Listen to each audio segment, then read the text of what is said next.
자, 상상력을 좀 발휘해 봅시다.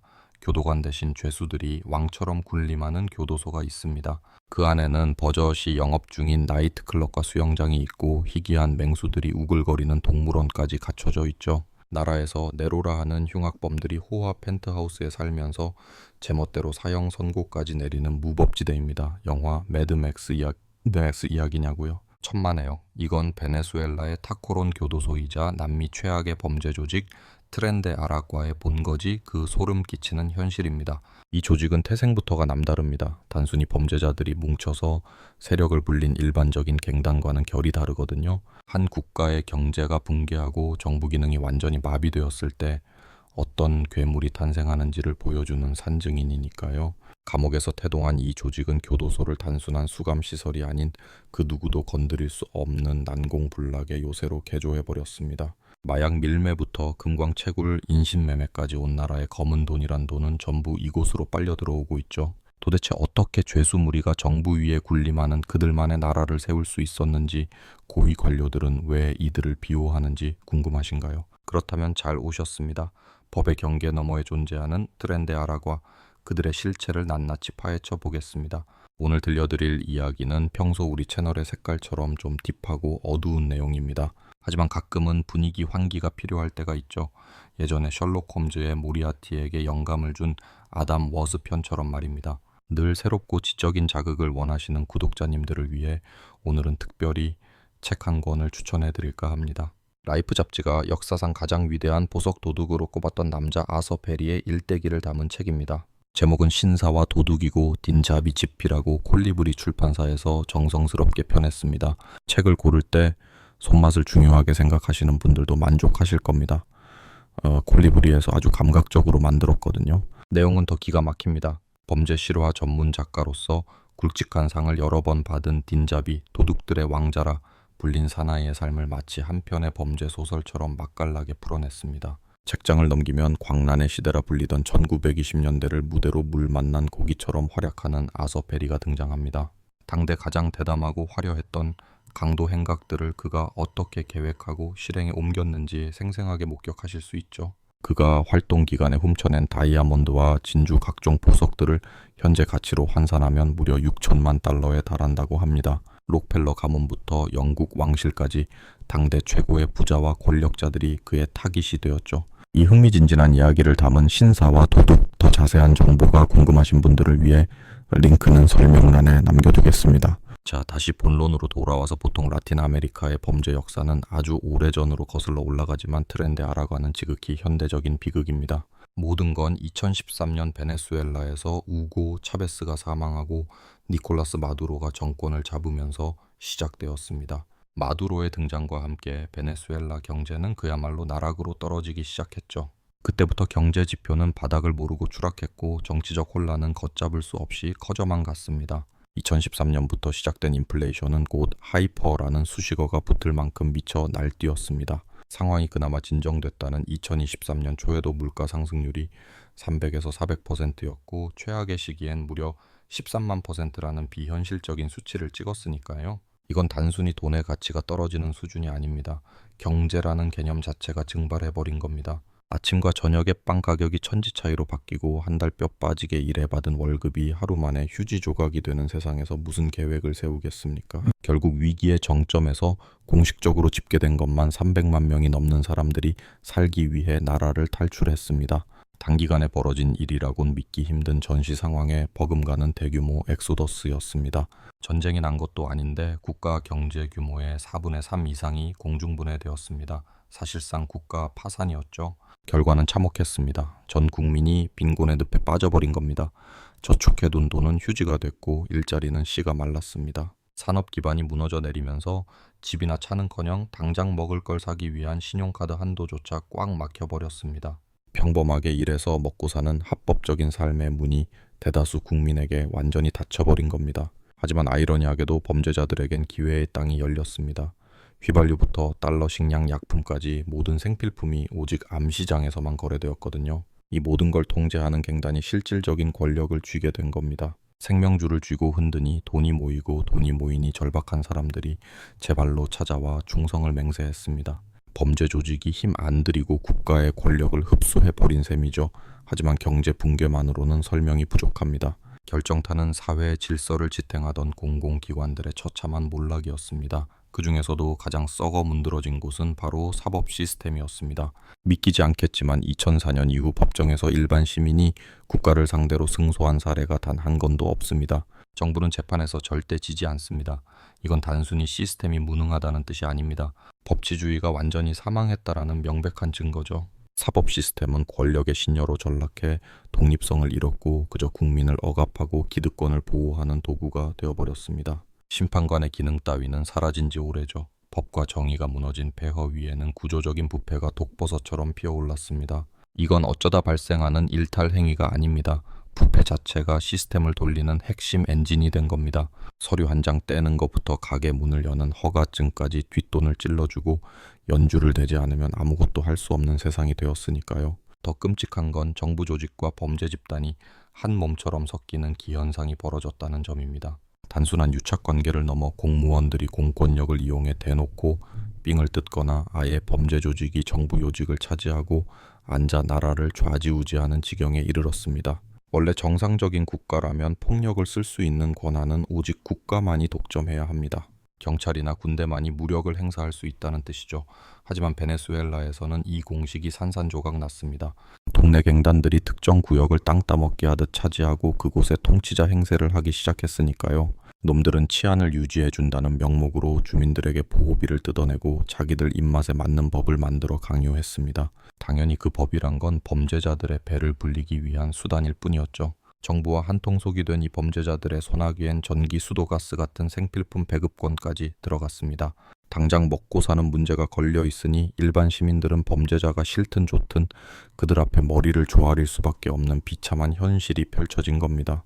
경찰과 군인들은 범죄를 맡기는커녕 공범이 되거나 콩고물이라도 받아먹으려는 하수인으로 전락했습니다.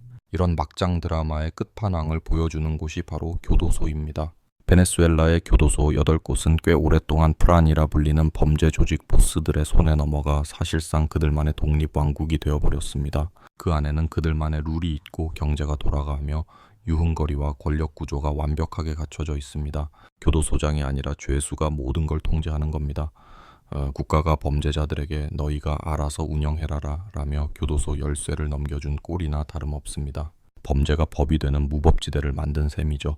그중 가장 악명 높은 곳이 바로 토코론, 즉 아라과 교도소입니다. 물론 하루아침에 지옥도가 펼쳐진 건 아닙니다. 몇 단계에 걸쳐 서서히 썩어 들어갔죠. 시작은 1990년대였습니다. 당시 교도소는 국가가 저지르는 폭력과 인권유린의 온상이었습니다. 콩나물 시루처럼 죄수들을 구겨 넣었고 밥조차 제대로 주지 않았습니다. 생지옥이 따로 없었죠. 그래도 이때까진 교도관들의 힘이 셌습니다. 비록 그들도 부패해서 법 따위는 무시했지만 적어도 죄수들이 감히 간수에게 이래라 저래라 할 순 없었습니다. 그랬다간 쥐도 새도 모르게 죽어나갔으니까요. 두 번째 단계는 차베스 정권 시절입니다. 2000년대 초반부터 우고 차베스 통치 말기까지 이어지는데요. 집권 초기인 2005년까지는 오히려 통제가 더 심해졌습니다. 죄수들의 인권은 짓밟혔고 무엇보다 정부가 교도소 내부 관리에 점점 손을 놓기 시작했습니다. 방치된 공간에서 힘의 공백이 생겼고 그 틈을 타 교도관들의 묵인에 죄수들 내부의 권력 서열이 잡히기 시작했습니다. 아이러니하게도 괴물을 키운 건 밥이었습니다. 정부가 예산을 줄이면서 배급 식량이 확 줄어들었거든요. 죄수들은 굶어 죽지 않기 위해 밀수로 식량을 구해야 했고 교도관들은 이걸 눈 감아주는 대가로 돈을 챙겼습니다. 생존을 위해 죄수들끼리 돈을 모으고 일종의 세금을 걷는 시스템이 생겨난 겁니다. 이게 발전해서 프라나토라는 기형적인 교도소 자치 시스템이 탄생했고 그 정점에 프란이라는 우두머리가 등장하게 됩니다. 재밌는 건 프란은 외부에서 온 거물족폭이 아니라는 겁니다. 철저하게 교도소 시스템이 낳은 토종 괴물들이죠. 대부분 감방 안에서 구역장이나 동대표 노릇을 하며 세력을 키운 자들입니다. 이들이 점차 새를 불려 교도소 전체를 삼킨 겁니다. 이들의 주특기는 썩을 대로 썩은 교도관들을 구워 삶는 거였습니다. 교도관들은 돈만 주면 뭐든 다 해줬기에 야금야금 권한을 이양해줬고 결국엔 호랑이 새끼를 키운 꼴이 되었습니다. 돈에 눈이 먼 간수들은 무기를 팔아넘기고 교도소 안에서 무슨 짓을 하든 눈 감아줬습니다. 겉으로만 통제하는 척 쇼를 한 거죠. 국가는 교도소를 관리할 능력도 의지도 없었습니다. 사실상 범죄 조직에게 교도소 운영권을 민영화해버린 셈입니다. 모든 권력을 손에 쥔 프란들은 교도소 내 의식주, 의료, 오락, 심지어 일자리까지 모든 것을 장악했습니다. 2005년에서 2007년 사이 프란은 베네수엘라의 모든 교도소에 퍼졌습니다. 심지어 어떤 곳은 교도소 외곽 경비까지 죄수들이 서는 코미디 같은 상황도 벌어졌습니다. 왕이 된 프란들은 자기들만의 법을 만들고 상납금을 걷어들이며 호의호식했습니다. 그 안의 풍경은 충격적입니다. 화려한 나이트클럽, 마약 소굴 수영장에 최고급 숙소까지 감옥이 아니라 범죄자들의 파라다이스가 된 겁니다. 원하는 건 무엇이든 손에 넣을 수 있었습니다. 하지만 일반 수감자들의 삶은 정부가 관리하던 시절보다 훨씬 더 끔찍한 지옥으로 변해버렸죠. 우고 차베스는 단순한 대통령이 아니었습니다. 그는 대중의 절대적인 지지를 받는 카리스마 넘치는 리더였으니까요. 그가 세상을 떠나자 국가 시스템 전반에 걸쳐 붕괴가 시작되었습니다. 이미 열악했던 교도소 환경은 말 그대로 밑바닥까지 추락했죠. 마두로 정권 시절의 참상은 토코론 교도소 하나만 봐도 적나라하게 드러납니다.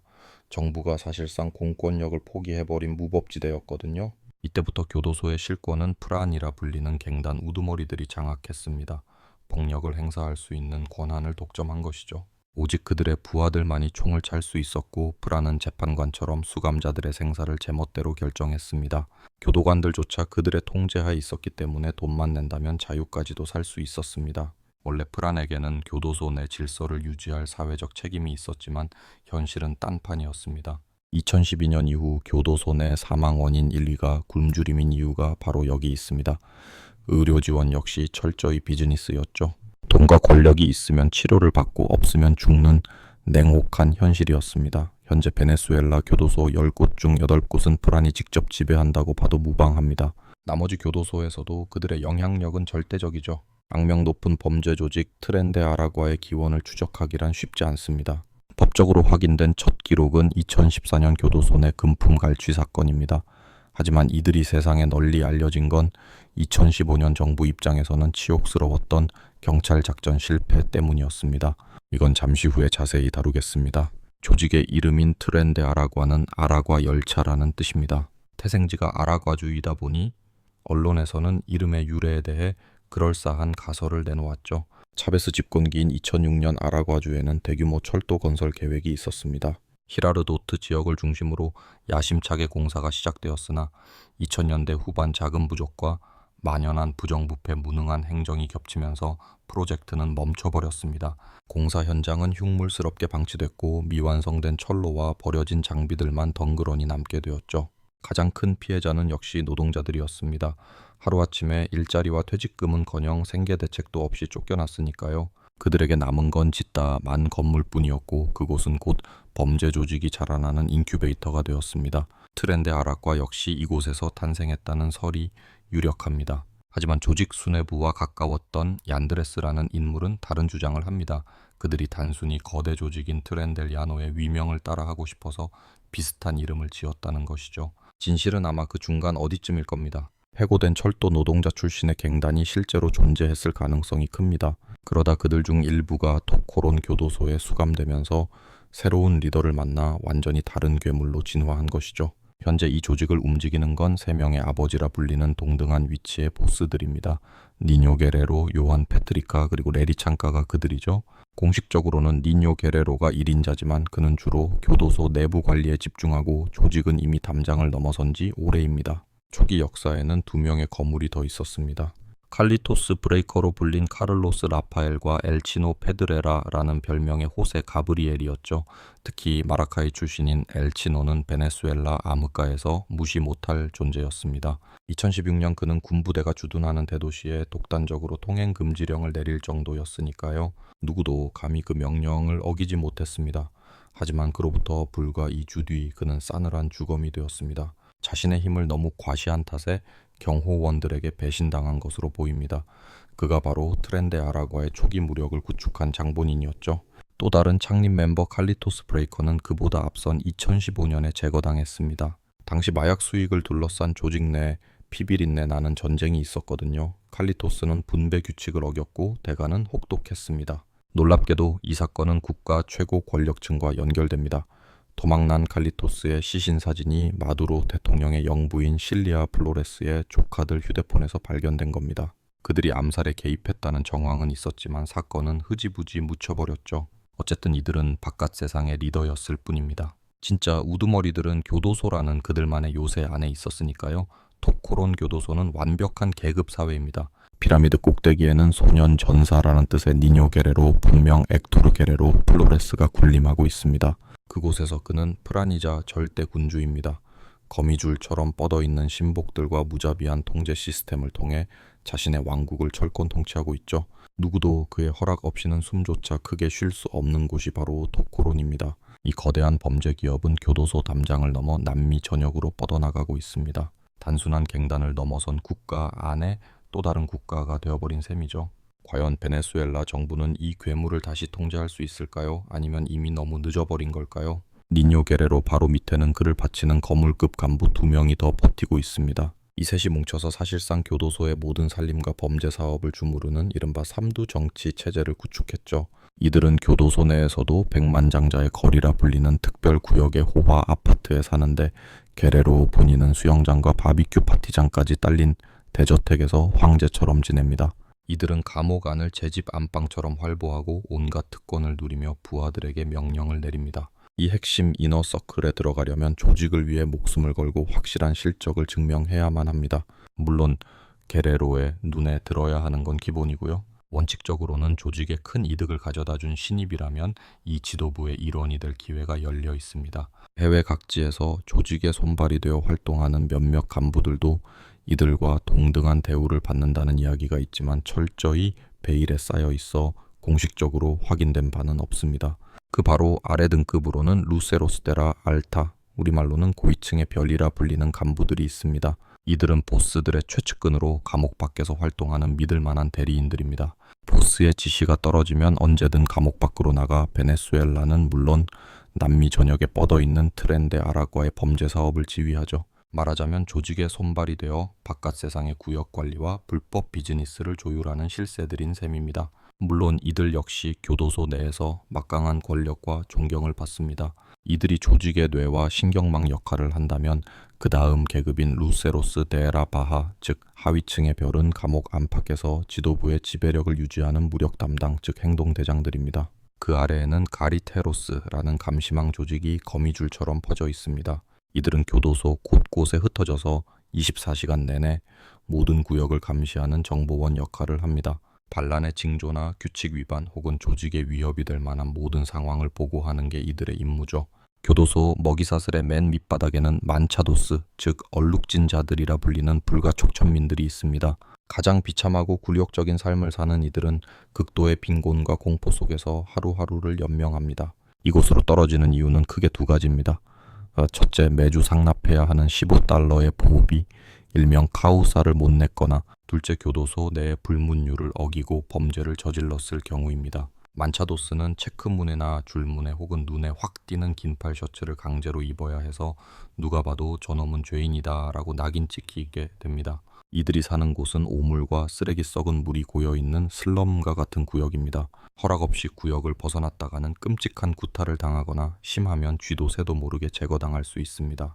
교도소의 편의시설은 꿈도 못 꾸고 판자로 대충 엮은 흉가 같은 곳에서 짐승처럼 살아야 하죠. 가족 면회조차 최악입니다. 금방이라도 무너질 듯한 낡은 오두막에서 면회를 해야 하는데 그마저도 교도관 맘대로 거절당하기 일쑤입니다. 사실 이들에게 가족 면회는 유일하게 밥다운 밥을 먹고 약을 구할 수 있는 생명줄인데 말이죠. 이 지옥 같은 계급도에서 열애로 취급받는 특이한 집단이 하나 있는데 바로 독실한 기독교 신자들입니다. 니뇨 게레로를 포함한 보스들도 이들만큼은 나름대로 존중해줍니다. 남미 갱단들의 종교관이 참 기묘하거든요. 신앙심은 깊어서 신성모독은 절대 못 참으면서 정작 신의 뜻을 어기는 범죄는 밥 먹듯이 저지르니까요. 그래서 어설픈 사이비 교주들이 들어왔다가는 목숨 부지하기 힘들지만 진짜 독실하다고 인정받는 사람들은 전혀 다른 대우를 받습니다. 이들은 모범적인 생활을 하며 기도하고 남을 돕는 본보기가 되어야 합니다. 대신 조직의 보스들이 이들을 일종의 선격으로 지정해서 보호해주기 때문에 아무도 함부로 건드리지 못합니다. 물론 그 대가로 신자들 또한 자신의 신앙에 부끄럽지 않게 흠잡을 데 없는 완벽한 삶을 살아야만 하죠. 앞서 보셨듯이 이 교도소의 계급 구조는 웬만한 국가 시스템만큼이나 정교하고 복잡합니다. 말 그대로 국가 안에 또 다른 국가인 셈이죠. 이 시스템이 트렌데 아라과라는 괴물을 키워낸 건 사실이지만 결국 이 모든 판을 짜고 조직을 키운 건 그 우두머리들입니다. 보통 삼두 정치의 정점인 니뇨 게레로만 주목받지만 나머지 두 명의 거물도 절대 간과해서는 안 됩니다. 오늘은 그중 레리 창가에 대해 파헤쳐 보겠습니다. 본명 레리 아마우리 알바레스 누니에스 통칭 레리 창가는 갱단과 부패한 국가 권력이 어떻게 한 몸이 되었는지를 보여주는 상징적인 인물입니다. 베네수엘라의 가난한 집안에서 태어난 그는 형은 경찰총에 맞아 죽고 동생은 마약 팔다 감옥에 가는 전형적인 밑바닥 인생을 살았습니다. 레리 본인도 강도살인 혐의로 17.5년형을 선고받았죠. 그런데 2011년 정말 기가 막힌 일이 벌어집니다. 마치 슈로에딩거의 석방이랄까요. 대법원에서 묘한 판결을 내린 겁니다. 서류상으로는 가석방 기록이 전혀 없는데 판사들이 항소를 받아들였다는 이유 하나만으로 레리는 감옥 밖으로 유유히 걸어 나왔습니다. 출소 증명서는 없지만 감옥에는 없고 그렇다고 탈옥한 것도 아닌 말 그대로 유령 같은 자유를 얻은 겁니다. 살인범이 예정보다 일찍 풀려나면서 여론이 들끓었는데 여기에 기름을 부은 사건이 터집니다. 판결을 조작했다고 자백한 판사가 해외로 야반도주를 해버린 거죠. 이보다 더 확실한 증거가 어디 있겠습니까? 사법부가 공정성은커녕 돈과 권력의 꼭두각시 노릇을 했다는 게 만천하에 드러난 셈입니다. 그럼 누가 지시를 내렸을까요? 그건 여전히 미지수입니다. 조직이 세력을 넓히는 곳에는 항상 레리라는 인물이 등장합니다. 베네수엘라 국내든 해외 확장이든 가리지 않죠. 예를 들어 조직이 칠레로 손을 뻗었을 때 레리가 현지 경찰에 체포된 적이 있습니다. 그런데 마법처럼 감쪽같이 사라졌죠. 창가라는 인물도 정부 고위층과 깊게 유착되어 있습니다. 2015년 문서를 보면 기가 막힌 사실이 하나 나오는데요. 레리 창가가 보건부 정식 직원으로 등록돼 있었다는 겁니다. 이제 더 충격적인 건 따로 있습니다. 창가가 보건부에서 근무했다는 그 시기에 실제로는 감옥에서 징역을 살고 있었다는 사실이죠. 물리적으로 출근이 불가능한데도 단순히 직원으로 등록된 걸 넘어 사회보험 시스템에 가입되어 보험료까지 꼬박꼬박 내고 있었습니다. 레리는 보스급인 프란 중에서도 가장 베일에 쌓인 인물입니다. 그의 사생활은 거의 알려진 게 없죠. 2022년부터 가족과 함께 미국에 있다는 첩보가 있지만 확인된 바는 없습니다. 물론 고국에선 지명수배 명단에 올라 있죠. 두 번째 핵심 인물은 레리와 정반대 스타일인 프란 요한 페트리카입니다. 이 사람은 요한 로메로, 엘비에호 등 여러 가명을 씁니다. 트렌데 아라구아를 지금의 거대 기업형 범죄 조직으로 키워낸 설계자이자 성공신화의 1등 공신으로 불리는 남자죠. 페트리카는 조직의 기틀을 잡는 행정가 역할을 맡았습니다. 감옥 내부의 계급과 규율을 바깥 세상에 그대로 이식했죠. 조직의 확장 전략을 큰 그림에서 지휘한 것도 그였습니다. 특히 오리노코 광산 지대를 장악하면서 수익이 천문학적으로 늘어났는데 이게 다 그의 작품입니다. 엘비에호라는 가명으로 현지 광산 조합을 접수하고 노다지인 88km 구역과 베네수엘라 최대 금광을 손에 넣었습니다. 단순한 점령이 아니었습니다. 그는 이 지역을 조직의 자금줄이자 병참 기지로 완전히 탈바꿈시켰죠. 금의 채굴부터 유통까지 꽉 잡고 그 지역 주민과 상권까지 통제하며 하나의 왕국을 건설한 겁니다. 페트리카는 돈을 버는 것만큼 쓰는 것도 좋아했습니다. 명품으로 휘감고 굵직한 금목걸이를 차고 호화 저택에서 살았죠. 만화에서나 볼 법한 돈방석에 앉아 거들먹거리는 악당의 이미지가 있다면 그게 바로 페트리카입니다. 그는 자신의 부와 권력을 숨기지 않았습니다. 오히려 나 이렇게 잘 나가고 아무도 못 건드려 라고 시위하듯 과시했죠. 조직 내에서 페트리카는 감옥에 있는 구파 세력과 바깥에서 돈을 긁어모으는 신규 사업체를 연결하는 다리 역할을 합니다. 죄수들을 광산으로 보내 값싼 노동력으로 부려먹는 등 안팎의 자원을 효율적으로 배분하는 능력은 타의 추종을 불허하죠. 이게 바로 트렌데 아라구아가 끈질기게 살아남는 비결입니다. 하지만 이런 거물조차 1인자는 아닙니다. 앞서 말했듯 진짜 왕은 따로 있습니다. 토코론의 불가침 제왕이라 불리는 엘니뇨 게레로가 그 주인공이죠. 게레로는 지극히 평범한 집안에서 자랐고 성인이 되어서야 범죄의 길로 들어섰습니다. 20살 무렵부터 법과 마찰을 빚기 시작했는데 경찰 살해를 포함해 기소된 건수만 10건이 넘습니다. 감옥에 들어가자마자 그는 순식간에 우두머리인 프란 자리를 꿰찼고 교도소를 자신의 안방처럼 만들었습니다. 그가 지내는 곳은 감방이 아니라 호화 요새나 다름없었고 원하는 건 뭐든지 손에 넣을 수 있었죠. 게레로는 토코론 감옥본부에서 남미 전역으로 뻗어나가는 인신매매와 불법 거래를 원격으로 조종했습니다. 무력을 어디에 쓸지 사업을 어떻게 확장할지 결정하는 것도 모두 옥중에서 이루어졌죠. 감옥에 갇혀 있으면서도 거대 범죄 네트워크를 손발처럼 부리는 그의 능력은 범죄사에서도 유례를 찾기 힘듭니다. 참 댓글로 영상에 나온 영화 제목 물어보시는 분들이 많은데요. 유튜브 심해 때문에 편집된 미공개 영상이나 영화 정보는 전부 텔레그램 채널에 올려두고 있습니다. 링크는 영상 설명란에 있으니 확인해 보시고요. 텔레그램 가기 귀찮으신 분들은 댓글 남겨주시면 알려드리겠습니다. 이 조직이 정확히 언제부터 감옥 밖으로 세력을 넓혔는지는 아무도 모릅니다. 보통 이런 건 조직이 박살나고 수사가 끝나야 밝혀지니까요. 하지만 우리가 주목해야 할 결정적인 사건 하나는 분명히 존재합니다. 각종 불법 거래의 온상이었죠. 남미 전역을 휘감는 인신매매 루트와 살벌한 무력 행사 지시가 전부 이곳에서 내려졌습니다. 몸은 감옥에 갇혀 있으면서 밖에 거대 조직을 제 집처럼 주무르는 능력은 가히 비교 대상을 찾기 힘들 정도입니다. 영상 보시면서 중간중간 삽입된 영화 제목 궁금해하는 분들 많으시던데요. 텔레그램 채널에 정보 다 올려두는 거 모르시는 분들이 꽤 계신 것 같네요. 유튜브 심해 때문에 잘려나간 수위 높은 미공개 장면들도 거기엔 전부 올라갑니다. 채널 링크는 영상 설명란에 남겨뒀고요. 혹시 텔레그램 들어가기 귀찮으신 분들은 댓글 남겨주세요. 어떤 영화 장면인지 알려드리겠습니다. 놈들의 세력이 정확히 언제부터 교도소 담장 밖으로 뻗어나갔는지 콕 집어 말하긴 어렵습니다. 보통 그런 거는 조직이 완전히 박살나고 수사가 끝나야 드러나는 법이니까요. 하지만 결정적인 사건 하나는 분명히 짚고 넘어갈 수 있죠. 자, 시간을 거슬러 2015년 5월로 가봅시다. 무대는 산비센테 정부가 범죄 조직과의 전면전을 선포했던 때입니다. 군경을 포함한 온갖 치안 병력이 쏟아져 들어왔고 무려 1000명에 달하는 정예 요원들이 이 대규모 소탕 작전에 투입되었죠. 상식적으로 생각했을 때 이 정도 규모라면 실패하는 게 더 이상하지 않겠습니까? 정부는 그 지역이 갱단 프란의 소나기에서 해방되었다고 선전했습니다. 두목급인 요한 페트리카 레리 창가니뇨 게레로를 제거했다는 언론 보도까지 나왔으니까요. 승리와 영광의 순간처럼 보였죠. 하지만 실상은 대국민 사기극에 불과했습니다. 정작 죽었다던 보스들의 시체는커녕 공식 보고서에 이름 한 줄조차 없었거든요. 정부는 서류상으로만 조직을 와해시키고 국민들 앞에서 자화자찬하기 바빴던 겁니다. 하지만 조직 간판을 내린다고 해서 범죄의 뿌리가 뽑히는 건 아니죠. 당국은 주민 보호를 명목으로 이 지역을 평화구역으로 지정했습니다.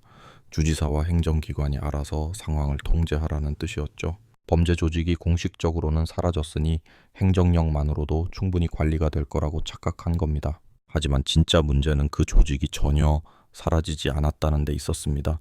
오히려 지역 경찰보다 훨씬 더 강력한 무력과 자금을 쥐고 있었죠. 결과적으로 정부는 국가의 통치권을 갱단에게 고스란히 헌납한 꼴이 되었습니다. 이 덕분에 놈들은 토코론 교도소에서 실험했던 악랄한 지배 시스템을 사회 전체로 확장할 수 있었죠. 그 핵심에는 바쿠나라고 불리는 강제 상납 제도가 있습니다. 아라과주에서 사업을 하는 사람이라면 누구도 예외가 없습니다. 구멍가게 주인이든 거대 자본을 굴리는 다국적 기업이든 무조건 돈을 내야 합니다. 소상공인은 매출의 10%, 대기업은 30에서 50%까지 뜯깁니다. 기가 막힌 건 자발적으로 돈을 갖다 바치는 사람도 많다는 겁니다. 갱단이 공권력을 대체했으니 돈을 내야 최소한의 안전을 보장받을 수 있기 때문이죠. 상납금 액수도 주먹구구식이 아닙니다. 트렌드 아라구아 소속의 회계 전문가들이 기업의 장부를 정밀 감사해서 그들이 생각하는 공정한 착취 금액을 산출해냅니다. 식품업계 같은 경우엔 현금이 아닌 물건으로 털리기도 합니다. 트럭제로 강탈당한 식료품은 교도소 매점이나 암시장에서 비싼 값에 팔려나가죠. 전문가들은 이 바쿠나 작전 한 번에 조직이 10만 달러에서 많게는 70만 달러까지 현찰을 챙기는 것으로 보고 있습니다. 이런 짓을 얼마나 자주 하는지는 짐작조차 어렵죠. 돈을 안 내면 어떻게 되냐고요? 지옥을 맛보게 됩니다.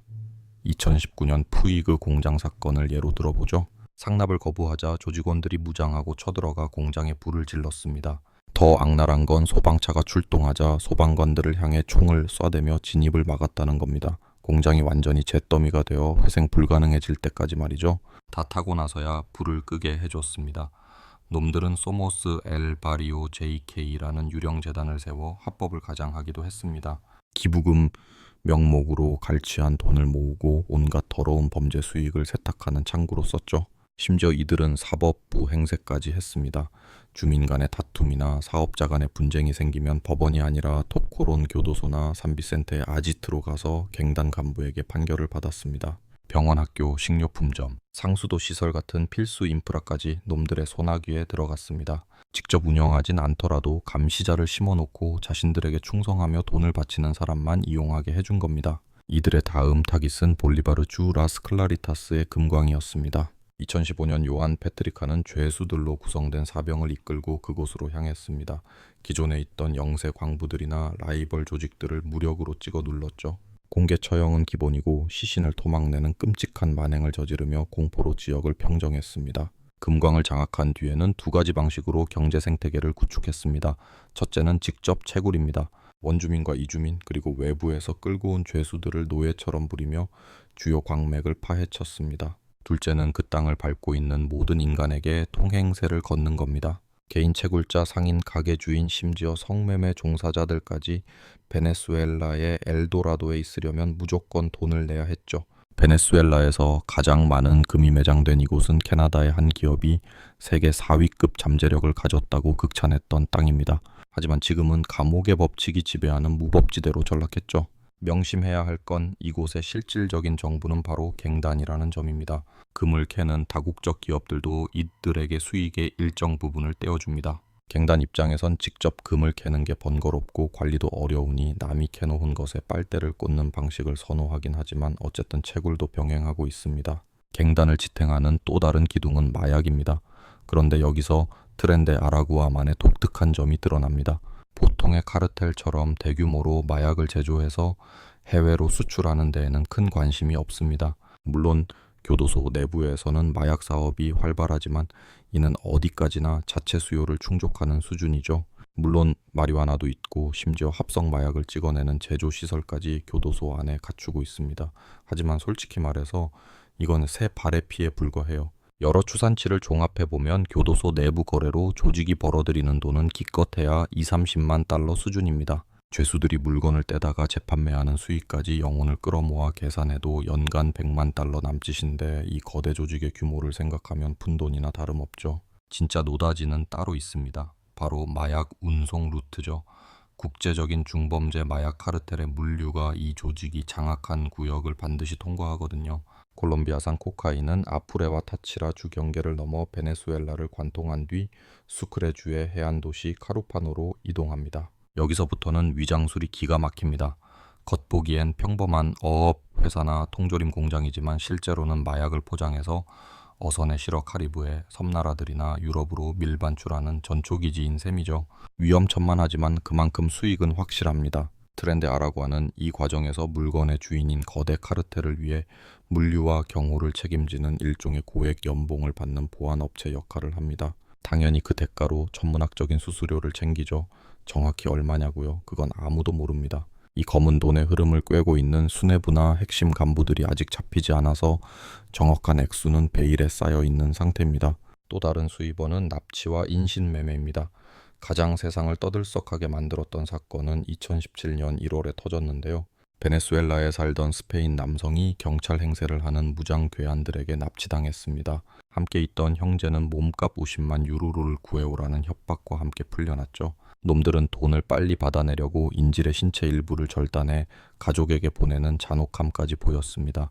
결국 이 사건은 인터폴을 포함한 국제수사기관의 어그로를 제대로 끌었고 다국적 특수부대의 공조 수사 끝에 38일 만에 인질을 구출해냈습니다. 수사 결과 이 사건의 배후 역시 트렌데 아라구아임이 명백하게 드러났죠. 하지만 이런 대형 사건보다 더 흔하고 골치 아픈 건 이른바 속전속결 납치입니다. 뉴욕타임스 특파원이었던 아나톨리 쿠르마나예프의 사례가 딱이죠. 2020년 10월 방탄차를 타고 카라카스로 돌아오던 그는 가짜 검문소에서 무장한 놈들에게 붙잡혔습니다. 놈들은 가족에게 4만 달러를 요구했죠. 그런데 협상 과정이 좀 이상했습니다. 납치범들이 해가 뜨기 전까지 돈을 받아야 한다며 묘하게 안달이 난 겁니다. 알고 보니 놈들은 아침 점호 전까지 감옥으로 복귀해야 하는 트렌데 아라구아의 졸병들이었던 거죠. 눈치 빠른 협상가들이 일부러 시간을 질질 끌자 똥줄이 탄 놈들은 결국 기자와 운전기사를 풀어주고 시계와 현금만 챙겨서 도망쳤습니다. 나중에 수사해보니 범인들의 휴대폰 신호가 토코론 교도소 근처에서 잡혔고 이런 수법은 외국인을 상대로 비일비재했습니다. 이건 조직 차원의 사업이라기보단 구역세를 내고 활동하는 조직원들의 개인 부업에 가깝습니다. 굵직한 납치는 조직이 직접 주도하니까요. 베네수엘라 내무부 공식 통계로만 봐도 2016년부터 19년 사이 아라구아 주에서만 92건의 납치가 신고됐습니다. 신고되지 않은 암수 범죄까지 합치면 숫자는 훨씬 더 끔찍할 겁니다. 사람만 납치하는 게 아닙니다. 차량 강도질도 쏠쏠한 돈벌이죠. 조직원들이 경찰로 위장해 도로를 막고 비싼 차를 강탈한 다음 주인에게 전화를 걸어 차를 돌려받고 싶으면 돈을 내라고 협박합니다. 놀랍게도 이 몸값을 지불하는 장소가 토코론 교도소 매표소입니다. 돈을 안 내거나 애초에 돌려줄 생각이 없는 차들은 밀매해버리거나 부품용으로 분해해버리죠. 하지만 지금까지 말한 납치나 강도는 놈들이 저지르는 악행 중에서는 그나마 양반인 수준입니다. 가장 악질적이고 비인도적인 사업은 따로 있거든요. 바로 성착취를 목적으로 하는 인신매매입니다. 베네수엘라 현지에서 여성들을 모집하는 걸로 시작되는데 해외에서 웨이트리스나 모델 댄서로 일하게 해주겠다며 접근합니다. 합법적인 취업 비자에 큰 돈을 벌 수 있다고 꼬드기죠. 이주 비용이랑 서류 처리비 $10,000에서 $15,000만 갚으면 넌 자유야. 이게 놈들의 주된 거짓말 레퍼토리입니다. 하지만 현실은 지옥 그 자체입니다. 칠레, 페루, 콜롬비아, 에콰도르 같은 목적지에 도착하는 순간 여권과 서류는 뺏기고 트렌데 아라구아의 철저한 감시 아래 놓이게 됩니다. 조직이 운영하는 성매매 업소에 감금된 채 폭행과 성폭력을 당하는 건 예사고 빚을 다 갚으면 풀어준다는 말은 그냥 희망 고문에 불과합니다. 있지도 않은 벌금을 매기고 이자를 붙여서 빚을 인위적으로 계속 불려나가거든요. 기적적으로 돈을 다 갚는다 해도 절대 놔주지 않습니다. 한번 발을 들이면 죽어서나 나올 수 있는 개미지옥인 셈이죠.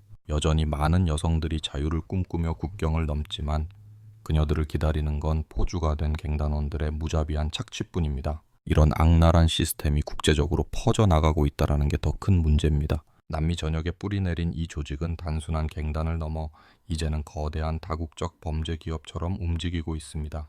각국 정부가 소탕 작전을 벌이고는 있지만 이미 깊숙이 박힌 독버섯을 완전히 뽑아내기는 쉽지 않아 보입니다. 교도소 안에서 시작된 이 악의 제국은 지금도 끊임없이 세력을 확장하며 무고한 사람들의 삶을 파괴하고 있습니다. 겉으로는 질서가 잡힌 듯 보이지만 그 이면에는 피와 눈물로 얼룩진 끔찍한 진실이 숨겨져 있는 것입니다. 우리가 이들의 실체를 똑바로 알고 경계해야 하는 이유가 바로 여기에 있습니다. 조직의 소나귀에서 벗어나 홀로 서기를 하더라도 보호비 명목의 상납금은 계속해서 바쳐야 합니다. 인신매매의 굴레에 갇힌 피해자들이 직업을 바꾸기란 불가능에 가깝습니다. 당장 숨만 쉬어도 나가는 세금과 월세 생활비를 감당하려면 배운 게 도둑질이라고 유일하게 할 줄 아는 그 일을 멈출 수 없기 때문입니다. 얼마 전 칠레 검찰이 트렌데 아라구아를 추적하다가 그들이 운영하는 대규모 불법 성매매 소구를 급습했는데요. 한 도시의 조직망에서만 매달 $700,000 우리 돈으로 수억 원이 넘는 수익을 빨아들이고 있었습니다. 하지만 놈들의 사업은 현재 진행형이라 실제 전체 규모가 얼마나 거대할지는 감히 짐작조차 할 수 없는 상황입니다. 심지어 놈들은 베네수엘라의 자존심이자 국가적 보물이라 할 수 있는 영역까지 마술을 뻗쳐 돈을 뜯어내고 있습니다. 바로 야구입니다. 이 나라에서 야구라는 스포츠가 갖는 위상은 상상을 초월합니다. 빈민가 흑수저 출신의 셋째 아들이라도 실력만 있다면 하루아침에 국민 영웅이 될 수 있는 확실한 신분 상승의 사다리니까요. 야구만 잘하면 인생 역전이 가능합니다. 게다가 수십만 명의 청년들 밥줄이 걸려있는 거대 산업이기도 하죠. 베네수엘라는 미국 메이저리그 즉 MLB의 미래 스타들을 배출하는 핵심 양성소 역할을 하고 있습니다. 이렇게 돈이 모이는 곳에 하이에나들이 빠질 리가 없죠. 범죄 조직은 야구판 전체에 빨대를 꽂고 세금을 걷기로 작정합니다. 보통 베네수엘라의 야구 인재 육성은 사설 아카데미를 통해 이루어지는데요. 이곳에서 어린 선수들을 발굴하고 훈련시켜 이른바 유망주로 키워냅니다. 아카데미 측은 가능성 있는 아이들에게 아낌없이 투자합니다. 먹이고 입히고 재우는 비용부터 훈련비까지 전부 대주죠. 그러다 이 선수가 프로구단과 정식으로 계약을 맺으면 아카데미는 선수가 받는 계약금의 40%를 회수해 수익을 냅니다. 조직은 바로 이 지점을 노렸습니다. 야구 학교들의 일명 바쿠나라 불리는 상납금을 매긴 겁니다. 조직은 자기네 구역에 있는 아카데미를 자신들의 허가 아래 영업하는 사업장으로 간주하고 당연하다는 듯 세금을 걷어갑니다. 액수도 차원이 다릅니다. 경찰 조사에 따르면 아카데미 운영권 명목으로만 5만 달러에서 10만 달러의 목돈을 요구하고 유망주들이 받는 보너스까지 지분율을 따져 챙깁니다. 돈을 안 내면 원장들이 어떤 꼴을 당할지는 안 봐도 뻔하겠죠. 야구계의 비극은 결국 나라 전체의 비극과 맞닿아 있습니다. 사람들이 조직에 저항하지 못하는 건 그럴 만한 참담한 현실 때문입니다. 가장 큰 이유는 뼈에 사무치는 지독한 가난입니다. 제가 앞서 이 나라가 빠진 경제적, 사회적 수렁에 대해 설명해 드린 게 아닙니다. 국가 시스템의 붕괴는 역설적으로 범죄 조직에게는 그 어떤 대기업보다 안정적인 인력 공급망을 제공해 줍니다. 조직원 충원의 1순위는 단연 토코론 교도소를 비롯해 조직이 장악한 감옥들입니다. 이미 말씀드렸다시피 그곳의 생태계는 철저합니다. 조직원 명찰을 달지 않으면 사람답게 살 수가 없죠. 남미의 범죄자들은 연령대가 매우 낮습니다. 철없는 10대들이 감옥에 처음 들어와서 뭘 배우겠습니까? 갱단에 들어가는 게 인생 피는 지름길이라고 믿게 되는 겁니다. 실제로 그 지역에선 조직이 곧 법이고 권력이니까요. 굳이 깡패가 되고 싶지 않아도 어쩔 수 없습니다. 이 지역에선 취업조차 조직이 쥐고 흔드니까요. 자기네 사업장이든 관리하는 업체든 놈들의 낙하산 인사가 아니면 일자리를 구하기 힘듭니다. 평범하게 일하고 싶어도 조직과 엮일 수밖에 없는 구조입니다.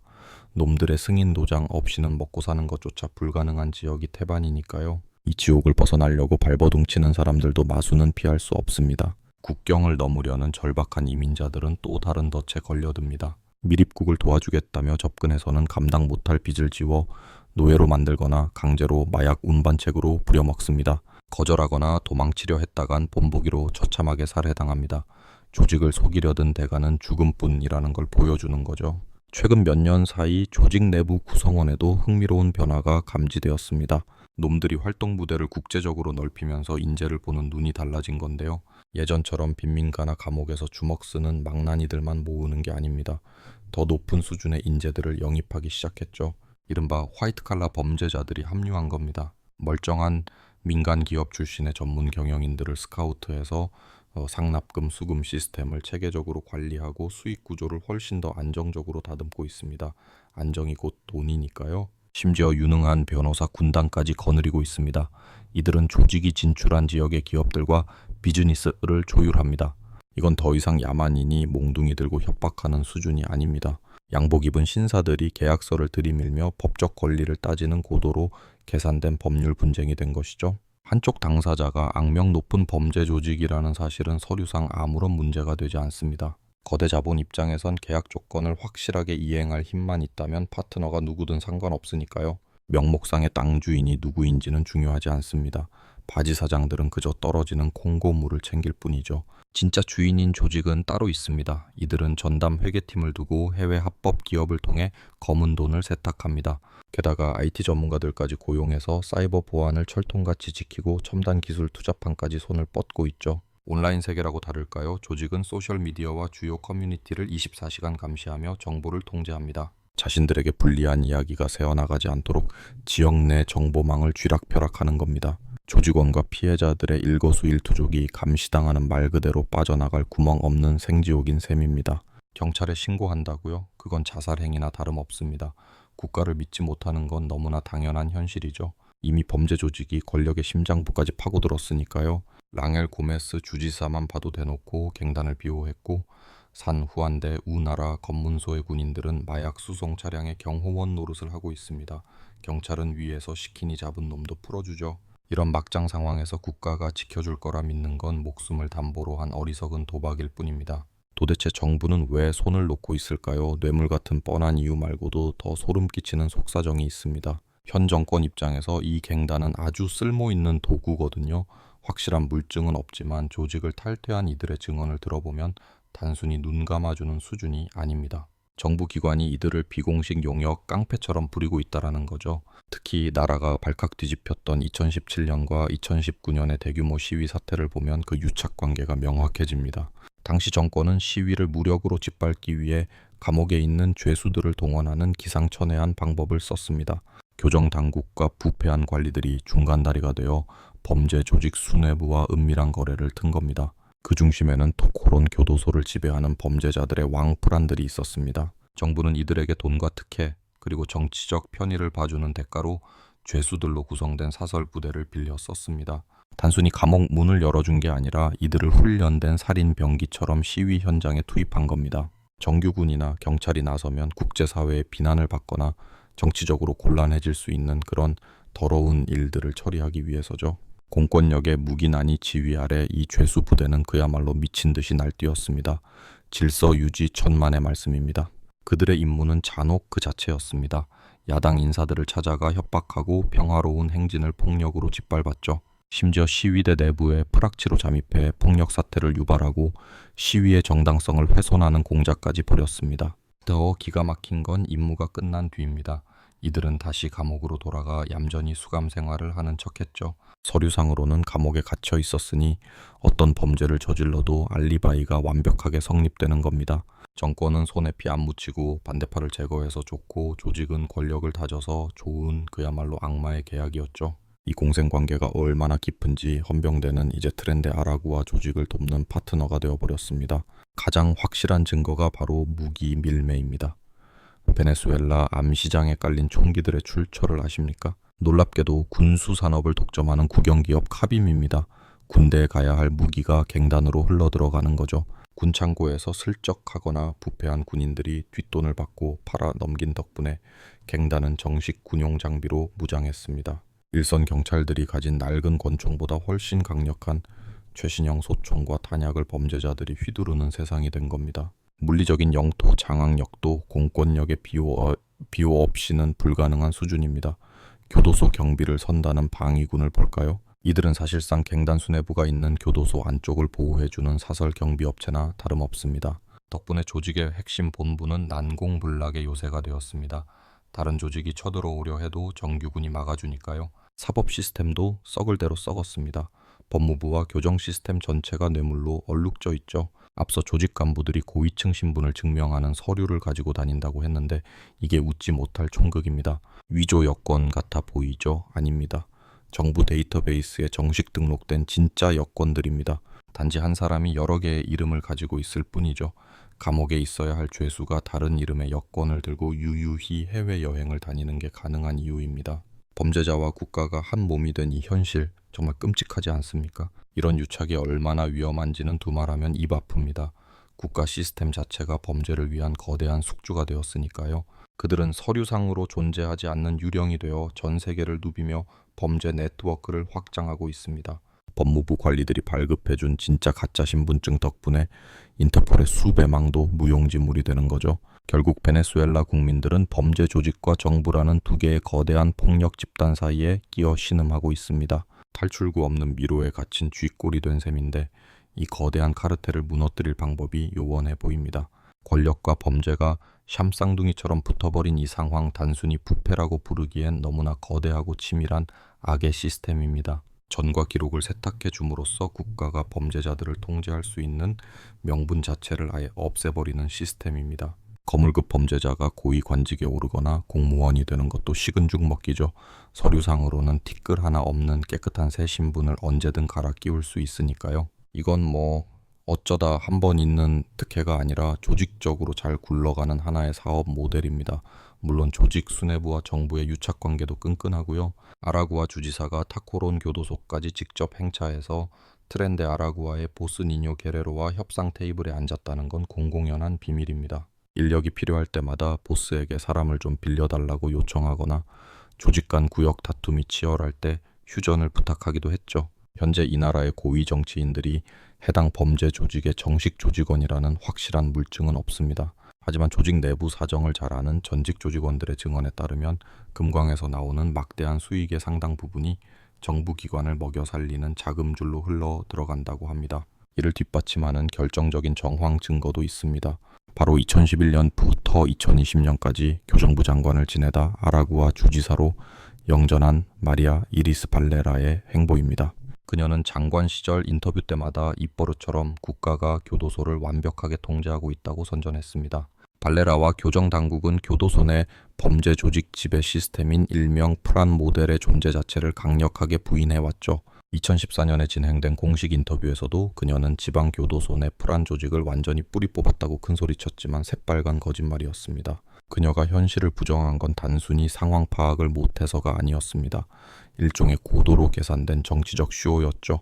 교정 시스템의 모든 선전 활동은 교도소가 헌법 질서 아래 정상적으로 돌아가는 것처럼 포장하는 데 집중되었습니다. 실제로는 프란 시스템과 싸우기는커녕 교정부가 앞장서서 그들의 지배력을 합법화하고 정당성을 부여해 준 꼴이었습니다.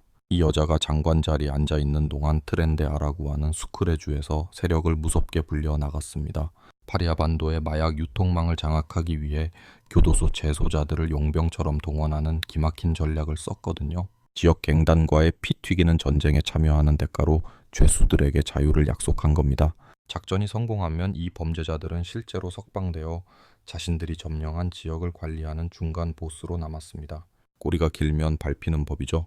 특정 시점에 해당 교도소 출신 전과자들이 떼거지로 석방되어 한 지역에 모여있는 기이한 현상이 포착된 겁니다. 상황이 이런데도 주무부처 장관이라는 사람은 태연하게 프란 시스템 따위는 없다고 잡아댔습니다. 니뇨 게레로는 그저 동료들에게 인망 좀 있는 평범한 죄수일 뿐이라며 대수롭지 않게 둘러댔죠. 정부가 이렇게 뒤를 봐주니 조직이 안심하고 덩치를 키우는 건 당연한 수순 아니겠습니까? 이제는 국경을 넘어 라틴 아메리카 전역으로 뻗어나가고 있습니다. 그 첫 번째 타깃은 콜롬비아였습니다. 2022년부터 트렌데 아라구아의 해외 진출을 위한 핵심 교두보가 되었죠.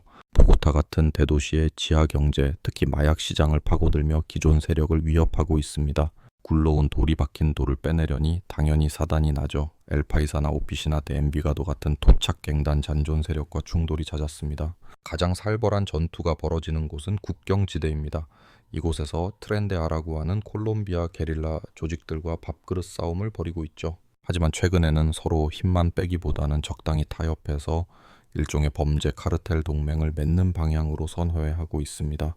이런 검은 유착을 잘 보여주는 사례가 바로 콜롬비아 카르타헤나에서 발생한 파라과이 검사 마르셀로 페치의 암살 사건입니다. 페치 검사는 파라과이뿐만 아니라 우루과이, 브라질 마약 조직들에게도 저승사자 같은 존재였기에 배후를 딱 잘라 말하기는 어렵습니다. 그러나 확실한 건 이 암살 작전이 콜롬비아 갱단과 트렌데 아라구아 조직원들의 합작품이었다는 사실입니다. 칠레 내 세력도 콜롬비아 못지않습니다. 남미에서 가장 잘 사는 나라 중 하나인 칠레로 베네수엘라 난민들이 몰리는 틈을 타 조직이 스며들었습니다. 타라파카 지역의 북부 국경 미립국 루트를 트렌데 아라구아가 거의 독점하다시피 장악했습니다.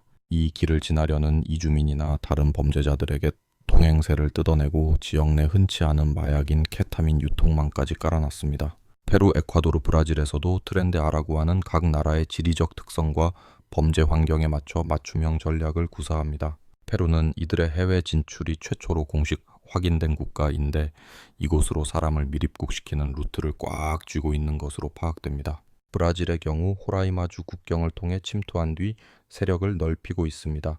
Content ended in source. Content ended in source. Content ended in source. Content ended in source. Content ended in source. Content ended in source. Content ended in source. Content ended in source. 놈들은 수도의 노른자 위 땅을 사들이는 것으로 돈 세탁을 시작했고 뒤로는 좀도둑질부터 마약 거래, 인신매매, 심지어 아마존 불법 금 채굴까지 손을 뻗었습니다. 하지만 브라질 내 세력 확장의 진짜 기폭제가 된 건 따로 있었죠. 바로 현지 거대 범죄 조직과 동맹을 맺은 겁니다. 일명 제1수도사령부, 약칭 PCC라 불리는 이들과 손을 잡은 트렌데 아라구아는 자신들의 구역에서 마약 루트의 안전을 보장해주기로 했습니다. 그뿐만 아니라 PCC의 무기와 여성을 상납하고 베네수엘라 국경 내 불법 채굴꾼들을 보호해주는 대가로 막대한 자금 지원은 물론 PCC가 장악한 전 지역에서의 물류 네트워크까지 이용할 권한을 얻어냈습니다. 아주 철저한 기브 앤 테이크였죠. 이들은 다른 나라에서도 비슷한 생존 방식을 택했습니다.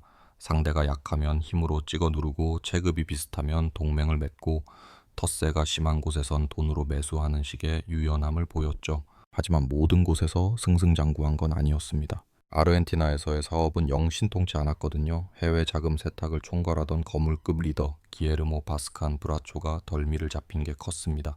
그는 위조된 콜롬비아 여권으로 입국했는데 기가 막힌 건 본국에서 갈취 혐의로 수배 중인 상태였음에도 버젓이 아르헨티나 신분증까지 발급받았다는 사실입니다. 이 조직은 2021년부터 암약해 왔는데 겉으로는 웨스턴 유니온 환전소를 운영하는 척하면서 그 뒤에서 천문학적인 규모의 검은 돈을 세탁하고 굴려왔던 것으로 드러났습니다. 반면 볼리비아에서의 존재감은 미미한 편입니다. 이미 수십 년 전부터 국경의 마약 루트를 꽉 잡고 있는 브라질 카르텔의 위세에 눌려 길을 펴지 못하고 있는 형국이죠. 진짜 문제는 미국 본토까지 마술을 뻗치고 있다는 점입니다. 미 수사 당국도 골머리를 앓고 있는데 이들의 침투 방식이 아주 교묘하게 합법적인 제도를 악용하기 때문입니다. 예컨대 플로리다주에 겉보기에 멀쩡한 교회를 세워두고 실제로는 조직원들에게 자금을 대거나 작전을 지시하는 거점으로 활용하는 시기였죠. 결국 2025년 미 국무부는 이들을 마라 살바트루차나 멕시코 카르텔과 동급인 해외 테러 단체로 공식 지정하기에 이릅니다. 물론 본거지인 베네수엘라에서도 시련은 있었습니다. 2023년 9월 당국은 악명 높은 토코론 교도소를 탈환하기 위해 대규모 군사작전을 감행했습니다. 추장 과이카이프로의 해방이라는 거창한 작전명이 붙은 이 공격의 목표는 수십 년간 수감자들의 왕국이나 다름없었던 교도소의 통제권을 되찾는 것이었습니다. 기억하시겠지만 당시 담당 장관은 죄수들이 교도소를 장악했다는 사실 자체를 극구 부인했었죠. 하지만 막상 뚜껑을 열어보니 결과는 충격적이었습니다. 조직의 우두머리인 엘니뇨 게레로를 포함한 수뇌부는 작전 정보를 미리 입수하고 유유히 자취를 감춘 뒤였으니까요. 당국은 뒷북을 치듯 작전이 끝나고 나서야 수배령을 내렸는데 이는 그들이 국경을 넘기에 충분한 시간이었습니다. 마두로 정권의 최고위층 결탁 없이는 불가능한 일이라며 거센 비난이 쏟아졌죠. 작전 규모 자체는 엄청났습니다. 군경 1만 1천여 명이 투입되었으니까요. 그들이 진입해서 목격한 광경은 감옥이라기보단 차라리 영화 세트장에 가까웠습니다. 2023년 당시 그 안에는 화려한 나이트클럽과 희귀동물이 있는 동물원, 심지어 정식 규격의 야구장까지 갖춰져 있었습니다. 압권은 무기고였습니다. 대전차 수류탄부터 로켓 15, 발 15, 폭약 80kg, 장거리 저격총 14정에 무려 40만 발의 탄약이 쏟아져 나왔습니다. 탄약의 양을 볼 때 훨씬 더 많은 무기가 있었음이 분명하지만 핵심 장비들은 이미 빼돌려진 것으로 보입니다.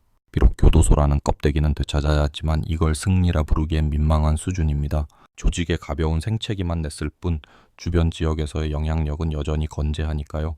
이들의 운명이 어디로 흘러갈지는 조금 더 지켜봐야겠습니다. 트렌드 아라구아는 단순한 갱단 수준을 넘어섰습니다. 남미 전역을 아우르는 거대한 범죄 기업이 되어버린 것이죠. 앞으로 이들이 국제사회에 어떤 파장을 불러올지 계속해서 예의주시할 필요가 있겠습니다. 내용 없음, 원본 종료. 내용 없음, 원본 종료.